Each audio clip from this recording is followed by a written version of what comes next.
அப்போ இதிலே அவர் என்ன சொல்கிறாரு?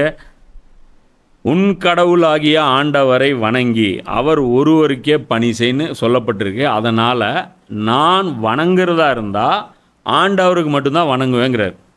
அப்போ இவரே ஆண்டவராக இருந்தால் இந்த வார்த்தையை இவர் சொல்லுவாரா? அப்போ அல்லாஹ், இப்போ நம்ம குரானில் இப்போ நான் சொன்னேன்ல, அதில் வந்து அல்லாஹ் என்ன சொல்கிறான்? உங்களுடைய இறைவனும் என்னுடைய இறைவனும் ஆகிய அல்லாஹ்வையே வணங்குங்கள் என்று ஈசா நபி சொன்னார் அப்படின்னு குரான் சொல்லுது. பைபிள் உண்மைப்படுத்துதா இல்லையா? உங்களுக்கு எங்கப்பா பிரச்சனை? பைபிளில் பிரச்சனையா, குரானில் பிரச்சனை? என்ன குரானுக்கும் பைபிளுக்கு என்ன பஞ்சாயத்து? ரெண்டும் ஒன்று தானே சொல்லுது. ஈசா நபியோட ஸ்டேட்மெண்ட் இதுதான்ட்டு. அடுத்து யோவான்லேயும் இதே சொல்கிறார். இவ்வாறு பேசிய பின் இயேசு வானத்தை அண்ணாந்து பார்த்து, இது வந்து 4வது அதிகாரத்தில் 1-11 அது.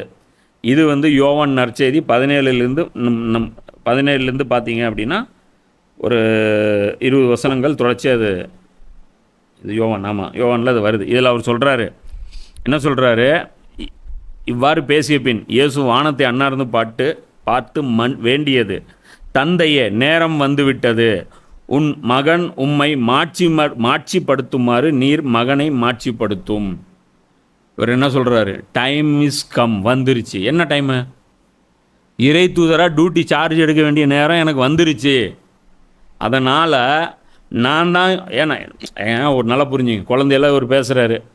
அதுக்கப்புறம் 25, 30 வயசு வரைக்கும் வாழ்கிறாரு.